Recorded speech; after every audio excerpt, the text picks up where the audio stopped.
Sa mundo natin ngayon, merong mga taong nagpapakamatay at talamak yung mga taong ganito, lalo na sa panahon natin ngayon. Maraming iba't ibang uri ng dahilan kung bakit may mga taong nagpapakamatay.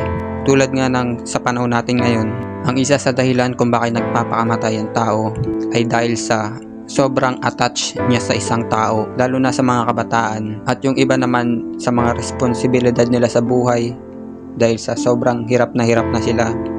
Kaya imbis na solusyonan na lang nila yung problema nila, dinadaan na lang nila sa pagpapakamatay. Meron namang taong sadyang mahina talaga yung pag-iisip nila, na hindi kinakaya ng isip nila na harapin yung mga pinagdadaanan nila sa buhay. At ang huli na dahilan ng mga tao kaya sila nagpapakamatay, lalo na sa mga sundalo natin, kapag no choice na sila, na alam nila na papatay na sila ng kalaban nila, ang ginagawa nila, binabaril na lang yung sarili nila sa ulo, o pinapatay na lang nila yung sarili nila. Alam nyo ba na ang karamihan sa mga nagpapakamatay ay mga lalaki? At dito sa Pilipinas, merong 2.2%, ayon sa pag-aaral ng 2015 sa Pilipinas ay merong 2.2% na mga taong nagpapakamatay. So ibig sabihin, mababa ang rate natin dito sa Pilipinas. Ang tanong dito, saan mapupunta ang mga taong nagpakamatay? Sa langit ba o impyerno? Yung topic na to ay isa sa pinag-uusapan din o pinagtatalunan. Saan nga ba mapupunta yung taong nagpakamatay? Meron kasing mga tao o mga pastor na nagtuturo na yung mga tao daw na nagpakamatay ay sa impyerno mapupunta. Kumbaga, hinusgahan na agad nila kung saan mapupunta yung tao, kung saan yung destinasyon ng tao. Pero kung babase tayo sa Bible, walang sinabi doon na yung mga taong nagpakamatay ay mapupunta sa impyerno o mapupunta sa langit. Hindi natin alam kung saan sila mapupunta. Ang dahilan kasi ng mga taong nagsasabi na sa impyerno daw mapupunta ang kaluluwa ng nagpakamatay dahil isa daw malaking kasalanan ang pagpapakamatay. Ang reference nila, kaya sinasabi nilang sa impyerno mapupunta ang taong nagpakamatay, dahil ayun daw yung utos ng Diyos na ibinigay kay Moises na huwag kang papatay sa 10 Commandments. Pero kung titignan natin, magkaibang aspeto yung nagpakamatay sa pumatay. Ang sabi doon, huwag kang papatay. Ang dahilan kasi kaya pumapatay ang isang tao dahil sa galit ng puso. At ang dahilan naman kung bakit nagpapakamatay ang isang tao dahil sa depression na nararanasan niya. Ito ang sabi ni Jesus sa Matthew chapter 15. Sapagkat sa puso nang gagaling ang masamang kaisipan, pagpatay, pangangalunya, pakikapid, pagnanakaw, pagiging saksi sa kasinungalingan at paninirang puri.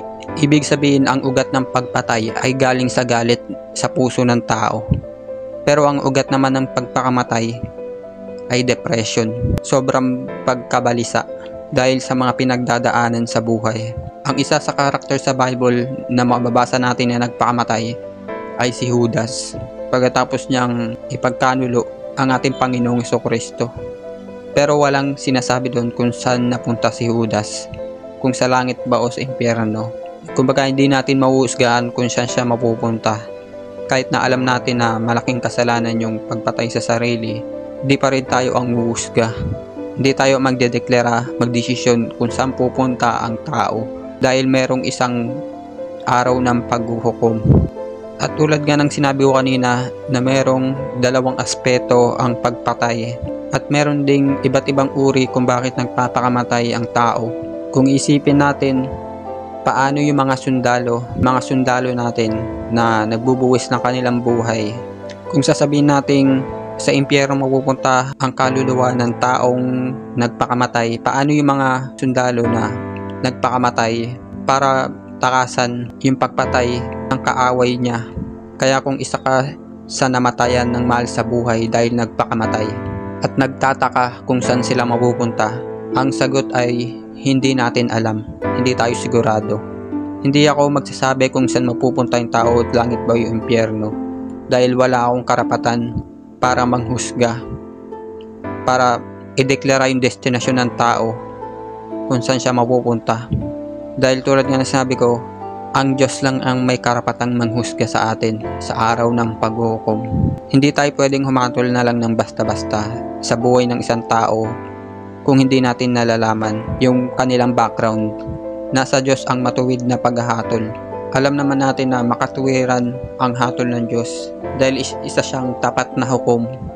Huhusgahan niya ang lahat ng tao sa takdang panahon. Sabi nga sa Psalm chapter 7, ang Diyos ay isang hukom na makatarungan at nagpaparusa sa masama sa bawat araw. At sa mga taong nakaranas na ng suicidal thoughts sa isip nila, dapat mo rin sanang isipin kung saan ka pupunta pagkatapos mong pakamatay. Dapat mong isipin yung destination mo. The Bible says, love yourself.